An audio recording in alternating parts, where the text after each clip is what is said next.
मित्रों नमस्कार। Basic structure of constitution series के इस तीसरे एपिसोड में आपका स्वागत है। जैसा कि मैंने पहले एपिसोड में बात कही थी कि केशवानंद भारती केस जो 1973 में निर्णित हुआ था कॉन्स्टिट्यूशन बेंच द्वारा, 13 जजेस का वो कॉन्स्टिट्यूशन बेंच था, उसमें 7 जजों के बहुमत से फैसला हुआ था। उसमें संविधान के बेसिक स्ट्रक्चर यानी बुनियादी ढांचे की चर्चा हुई थी और कोर्ट ने वो साफ शब्दों में कुछ बुनियादी ढांचे रेखांकित किए थे।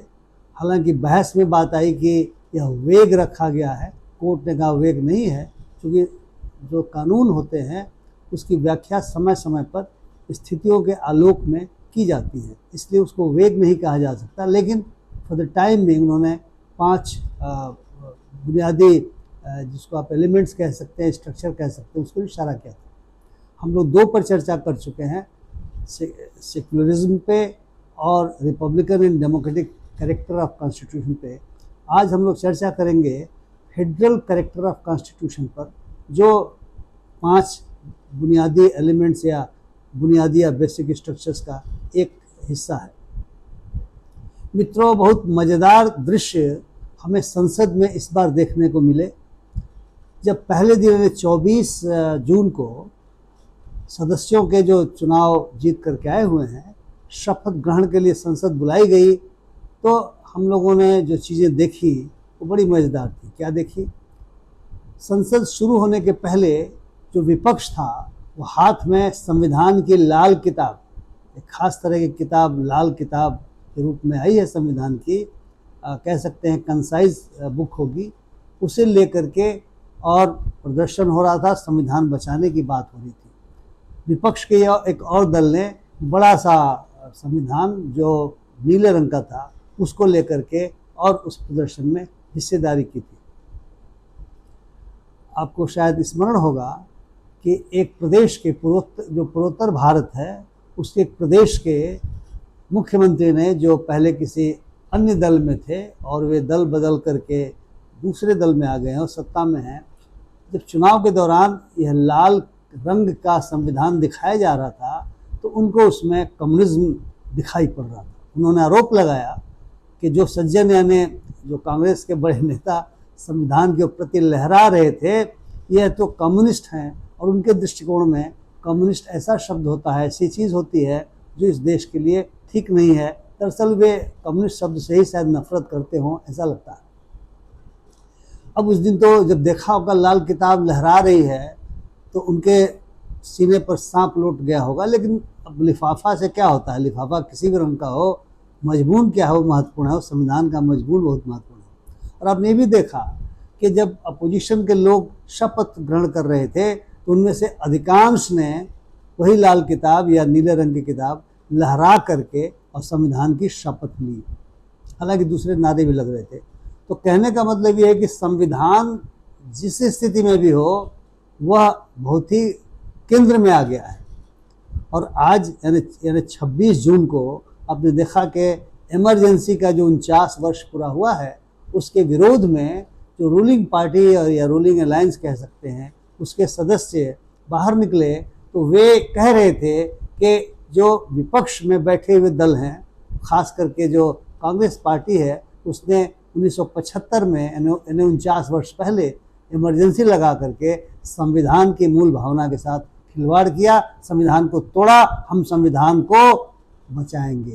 यानी चाहे सत्ता पक्ष हो चाहे विपक्ष हो, आज की तारीख में स्थिति ऐसी आ गई है कि कोई भी संविधान के विरुद्ध बात नहीं कर सकता। अब अलग बात है कि जब काम आगे बढ़ेगा, जब चीज़ें आगे बढ़ेंगी, जब पार्लियामेंट चलेगा, तो दिखाई पड़ेगा कि संविधान बचाने की आड़ में कहीं संविधान को तोड़ा मरोड़ा तो नहीं जा रहा है, कहीं संविधान की मूल भावनाओं के साथ खिलवाड़ तो नहीं किया जा रहा है। इसीलिए मैं इस तरह के कार्यक्रम आपके समक्ष रख रहा हूं, ताकि सिविल सोसाइटी को, आम जनता को भी जानना चाहिए कि कौन से बुनियादी ढांचा है, कौन से एलिमेंट्स हैं जिसको पार्लियामेंट अमेंड नहीं कर सकती, जिसको पार्लियामेंट ख़त्म नहीं कर सकती। उससे ख़त्म होने से संविधान ही ख़त्म हो जाएगा।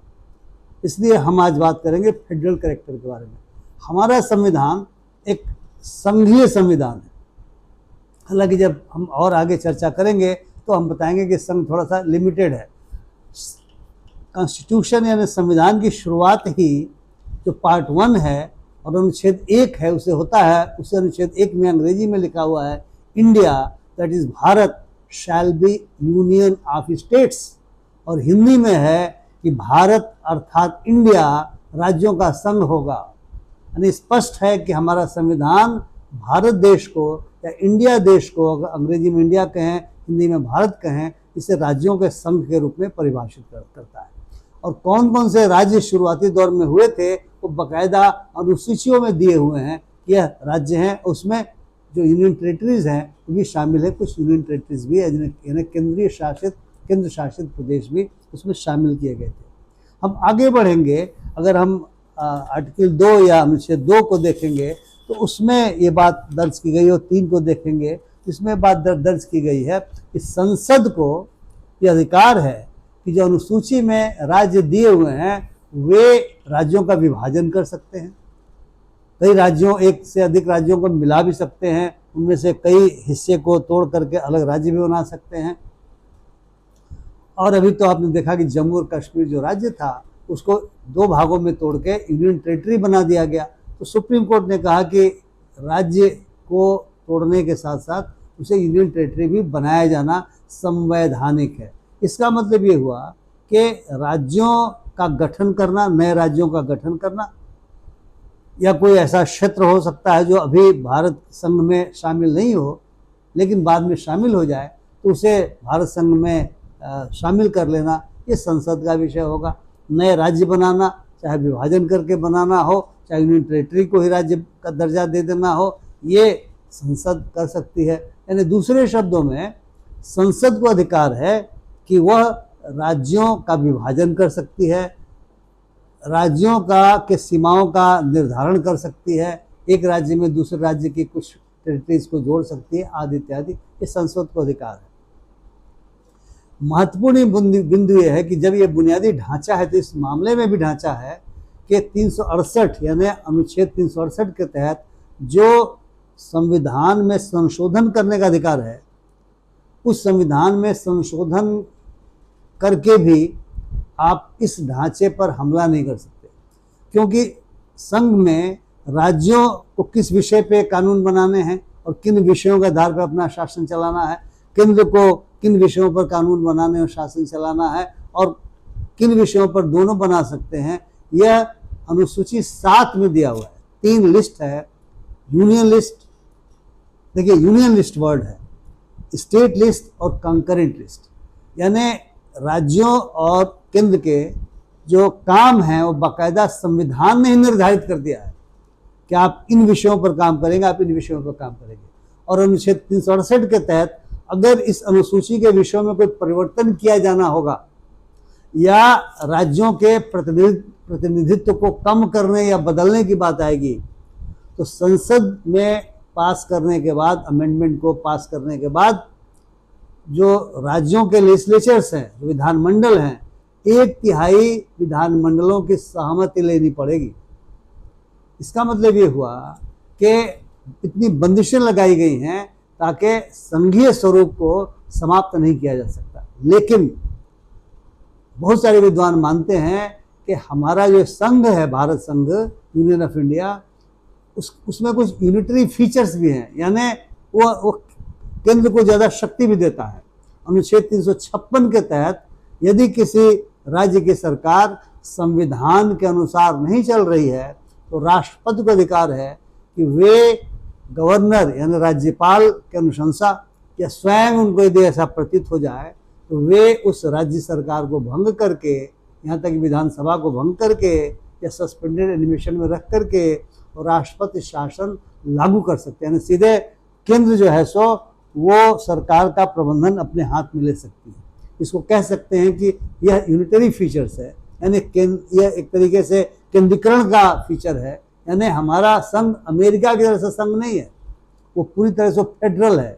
वहाँ पे फेडरल कॉन्स्टिट्यूशन अलग होते हैं और मतलब जो फेडरेशंस हैं, फेडरेटिंग यूनिट्स हैं, उनके कॉन्स्टिट्यूशन अलग होंगे, और जो फेडरल गवर्नमेंट है यानी जो केंद्रीय सरकार है उसका कॉन्स्टिट्यूशन अलग होगा। हालांकि जो केंद्रीय सरकार का कॉन्स्टिट्यूशन है वह सभी पर मोटे तौर पर कुछ मामलों में जरूर लागू होता है, लेकिन कॉन्स्टिट्यूशन हर राज्य के अपने अपने हैं। हमारे यहाँ ऐसी स्थिति नहीं है।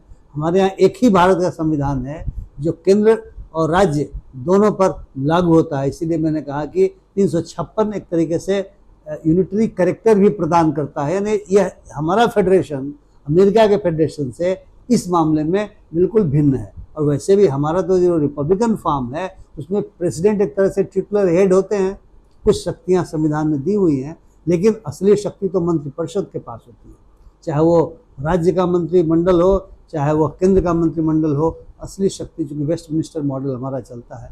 इसलिए इस चीज़ को इस रूप में समझना पड़ेगा कि हम एक फेडरल कॉन्स्टिट्यूशन हमारा है विद यूनिटरी फीचर्स, क्योंकि अगर देश में कई जगहों पर कई तरह की टेंडेंसी जो देश से अलग होने की भी टेंडेंसी होती है, क्योंकि प्रस्तावना में एकता अखंडता बहुत महत्वपूर्ण है, इसलिए एकता अखंडता को दृष्टि में रखते हुए यह केंद्र को ये अधिकार दिए गए हैं, ताकि यदि संविधान का उल्लंघन होकर के कोई राज्य सरकार चलती है तो वो राष्ट्रपति शासन लगाया जा सकता है। लेकिन बम्बई जजमेंट में इस 356 लगाने के लिए भी कई तरह के सीमा रेखाएं खींच दी गई, क्योंकि ऐसा पाया गया कि बम्बई जजमेंट के पहले केंद्र सरकार जब चाहती थी, जिस किसी कारण से चाहती थी, वह राज्यों की सरकारों को भंग करके और राष्ट्रपति शासन लगा दिया करती थी।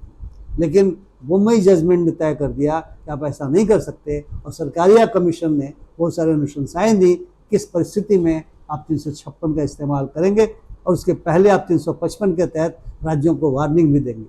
तो मित्रों, इस प्रकार से आम जनता को, सिविल सोसाइटी को जानना चाहिए कि अगर हमारे फेडरल कैरेक्टर को बदलने की कोशिश होती है तो हमें इसका पुरजोर विरोध करना चाहिए, क्योंकि यदि ऐसा हो गया तो फिर केंद्रीकृत सत्ता के पास सारी शक्तियां चली जाएंगी, और भारत जैसे विविधता भरे देश को एक जगह से चला पाना बहुत ही कठिन हो जाता है। और केशवानंद भारती केस के बाद बिल्कुल एक बंदिश लगी हुई है कि ऐसा नहीं किया जा सकता। अगर आपको मेरी ये बात पसंद आ रही हो, वीडियो पसंद आ रहा हो, कृपया शेयर करें, कृपया आप उसे लाइक करें और मेरे चैनल को सब्सक्राइब करें। बहुत बहुत धन्यवाद। नमस्कार।